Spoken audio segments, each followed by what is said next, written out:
Hello student, मैं जितेंद्र कुमार आज फिर आपके सामने नई क्लास के साथ में आया हूं। पिछली क्लास में हमने कुछ प्रमुख वैज्ञानिकों के बारे में अध्ययन किया था और उनका जो भौतिकी के क्षेत्र में योगदान है उसको जाना था। आज हम उसी को आगे बढ़ाते हुए आज की क्लास में हम देखते हैं कुछ प्रमुख भारतीय भौतिकविद और उनका भौतिकी के क्षेत्र में क्या क्या योगदान रहा है, उसके बारे में आज हम अध्ययन करेंगे। चलिए देखते हैं। अणुओं द्वारा प्रकाश का अप्रत्यास्थ प्रकीर्णन।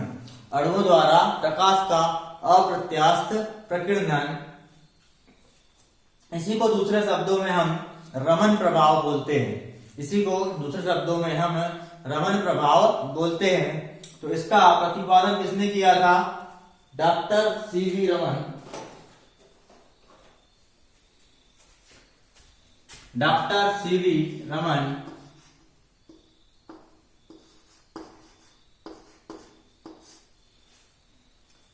भारत के बहुत ही महान भौतिकविद हैं जिन्होंने अणुओं द्वारा प्रकाश का अप्रत्यास्थ प्रकीर्णन, इसी को दूसरे शब्दों में रमन प्रभाव कहते हैं, उसका प्रतिपादन किया था। वास्तव में इसमें होता क्या है रमन प्रभाव में, थोड़ा सा हम समझ लेते हैं। रमन प्रभाव में गैस के अणुओं पर जब प्रकाश किरण को डाला जाता है, गैस के अणुओं पर जब प्रकाश किरण को डाला जाता है तो अणुओं से प्रकीर्णन के बाद, अणुओं से टकराने के बाद जो प्रकाश किरण है वह प्रकीर्णित हो जाती है। वह मूल रेखा के अलावा दो अन्य रेखाओं में विभक्त हो जाती है। इस प्रकार से जो मूल प्रकाश की किरण है वह दो अन्य रेखाओं में विभक्त हो जाती है। इन रेखाओं को हम स्टोक रेखा तथा एंटी स्टोक रेखा कहते हैं। इसी पूरी प्रक्रिया को रमन प्रभाव कहा गया था। तो इस प्रभाव का प्रतिपादन डॉक्टर सीवी रमन ने किया था, जो कि भारत के बहुत ही महान भौतिकविद माने जाते हैं। इनको सन 1930 में नोबेल पुरस्कार से सम्मानित किया गया था। रमन प्रभाव की खोज करने के लिए डॉक्टर सीवी रमन को सन 1930 में नोबेल पुरस्कार से सम्मानित किया गया था। चलिए आगे देखते हैं हम। दूसरा है कॉस्मिक किरणों का अध्ययन। कॉस्मिक मतलब होता है ब्रह्मांड। कॉस्मिक मतलब कॉस्मोस मतलब होता है ब्रह्मांड, और ब्रह्मांड से संबंधित जो किरणें हैं उन्हीं को हम कॉस्मिक किरणें कहते हैं। तो कॉस्मिक किरणों का अध्ययन डॉक्टर होमी जहांगीर भाभा, डॉक्टर होमी जहांगीर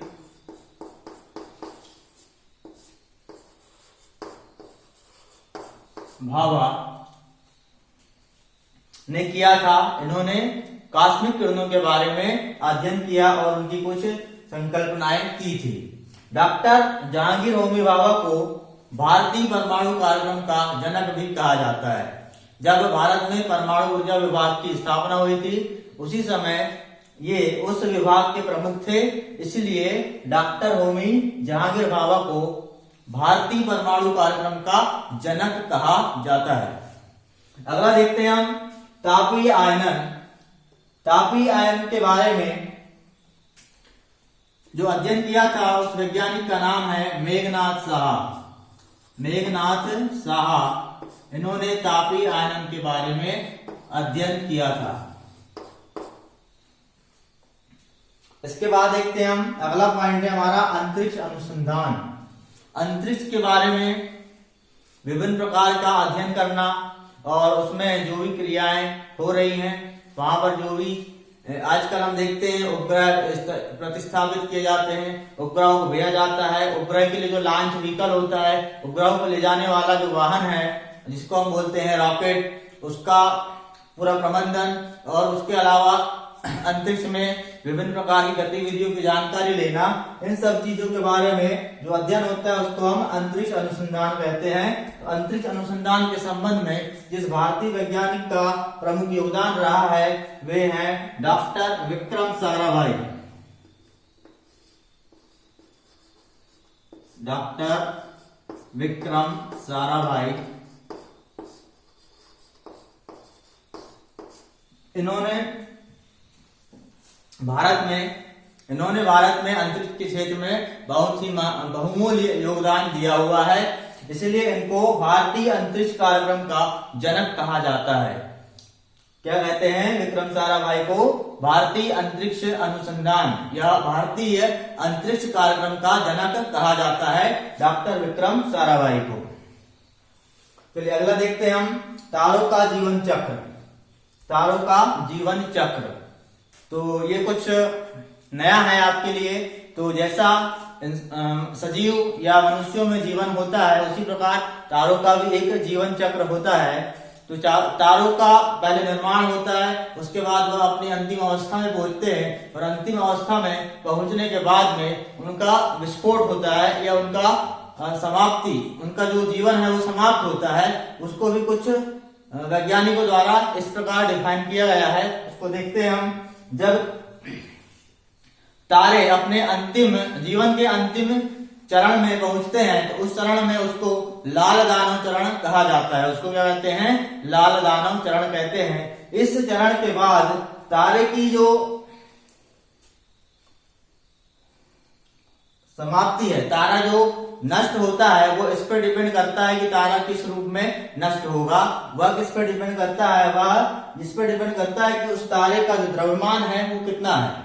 द्रव्यमान पर भी डिपेंड करता है कि तारा किस रूप में नष्ट होगा। तारा या तो श्वेत वामन तारा बनेगा या फिर सुपरनोवा बनेगा। इन दोनों में से किस रूप में तारे का जीवन समाप्त होगा, यह लाल दानव चरण में तारे के द्रव्यमान पर निर्भर करता है। यदि तारे का द्रव्यमान लाल दानव चरण में सूर्य के द्रव्यमान के बराबर होता है या सूर्य के द्रव्यमान के लगभग आसपास होता है, तो हम ये कहते हैं कि तारा जो है वो श्वेत वामन तारा के रूप में अपना जीवन समाप्त करेगा।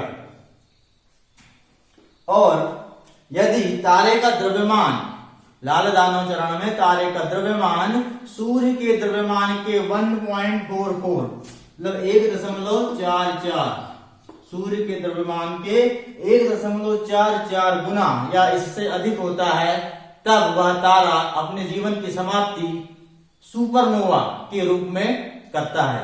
जब तारे का द्रव्यमान सूर्य के द्रव्यमान से 1.44 गुना या इससे अधिक होता है, तब तारे में बहुत ही बड़ा विस्फोट होता है और उसके बाद में वह तारा जो है सुपरनोवा बन जाता है, और उसके बाद में फिर धीरे धीरे वह न्यूट्रॉन तारा में बदल जाता है। तो इस प्रकार से तारों का जीवन चक्र और उनसे संबंधित इस अध्ययन के बारे में डॉक्टर सुब्रमण्यम चंद्रशेखर ने अध्ययन किया था। इसीलिए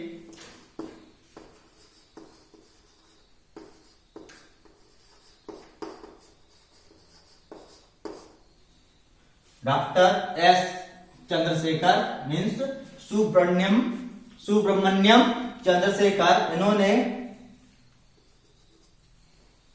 तारों का जीवन चक्र और उनकी लाल दानव अवस्था से समाप्ति, उनके जीवन की लाल दानव अवस्था के बाद में समाप्ति किस प्रकार से होती है, इसका अध्ययन किया और निष्कर्ष निकाला कि यदि लाल दानव चरण अवस्था में तारे का द्रव्यमान सूर्य के द्रव्यमान के बराबर या उसके आसपास होता है, तो जो तारा है वह श्वेत वामन तारा के रूप में अपना जीवन समाप्त करेगा।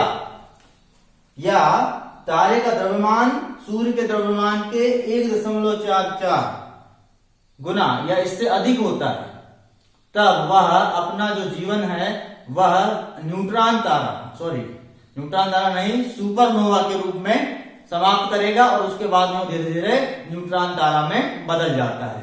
तो इस प्रकार से उन्होंने एक सीमा निर्धारित किया था कि तारा कब श्वेत वामन तारा बनेगा या कब सुपरनोवा बनेगा। तो उस सीमा को ही हम चंद्रशेखर सीमा कहते हैं। यह सीमा क्या है?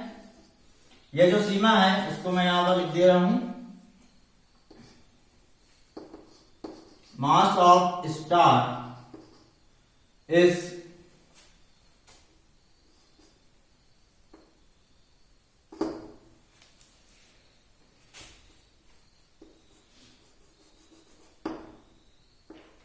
(1.44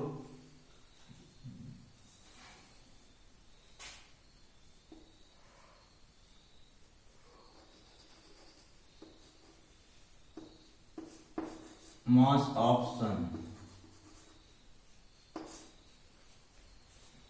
यदि तारे का द्रव्यमान सूर्य के द्रव्यमान के 1.44 गुना से कम है तो वह श्वेत वामन तारा के रूप में समाप्त होता है या नष्ट होता है, और यदि उसका उल्टा करें हम, तारे का द्रव्यमान 1.44 गुना सूर्य के द्रव्यमान के 1.44 गुना से अधिक है तो वह सुपरनोवा के रूप में अपने जीवन की समाप्ति करता है। तो इस प्रकार से यह एक सीमा निर्धारित की गई थी डॉक्टर सुब्रमण्यम चंद्रशेखर के द्वारा, इसीलिए इस सीमा का जो नाम है वह हमने चंद्रशेखर सीमा रखा। इस सीमा का जो नाम है उसको बोलते हैं हम चंद्रशेखर सीमा। यह होती है सूर्य के द्रव्यमान के 1.44 गुना के बराबर। इससे यदि कम होगा तो तारा जो है वो श्वेत वामन बन जाएगा, और इससे अधिक होगा तो वह सुपरनोवा। सुपरनोवा को हिंदी में अभिनव तारा भी कहते हैं, हिंदी में उसको अभिनव तारा कहते हैं, के रूप में अपना जीवन समाप्त करता है। इस प्रकार से इन्होंने निष्कर्ष निकाला और उसको विश्लेषित किया था।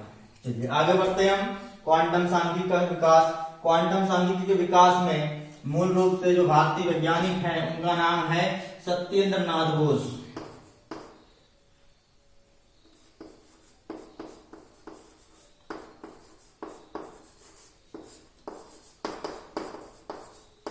सत्येंद्र नाथ बोस, इन्होंने क्वांटम सांख्यिकी के विकास में महत्वपूर्ण योगदान दिया था। इन्होंने अल्बर्ट आइंस्टाइन के साथ में मिलकर एक सांख्यिकी का विकास किया जिसको हम बोलते हैं बोस आइंस्टीन सांख्यिकी। इसको बोलते हैं बोस आइंस्टीन सांख्यिकी।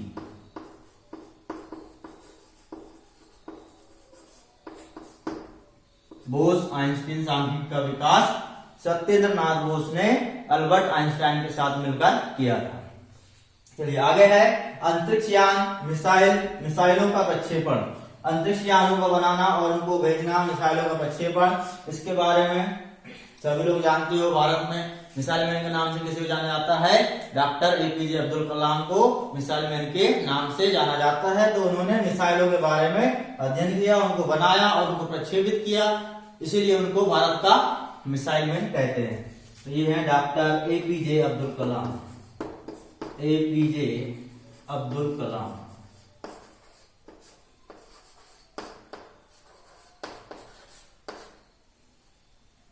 भारत के मिसाइल मैन कहे जाते हैं, और ये भारत के 11वें राष्ट्रपति भी बने थे। चलिए आज की वीडियो में इतना ही बढ़ते हैं। ये बहुत संक्षिप्त में था। भारत के जो प्रमुख भौतिकविद हैं उनके बारे में हमने पढ़ा। कुछ प्रमुख हैं, 6-7 तो और भी हैं, पर ये मेन हैं। तो यहीं पे इसको समाप्त करते हैं इस वीडियो को। तो वीडियो को लाइक शेयर जरूर करें और चैनल को सब्सक्राइब करें। नमस्कार।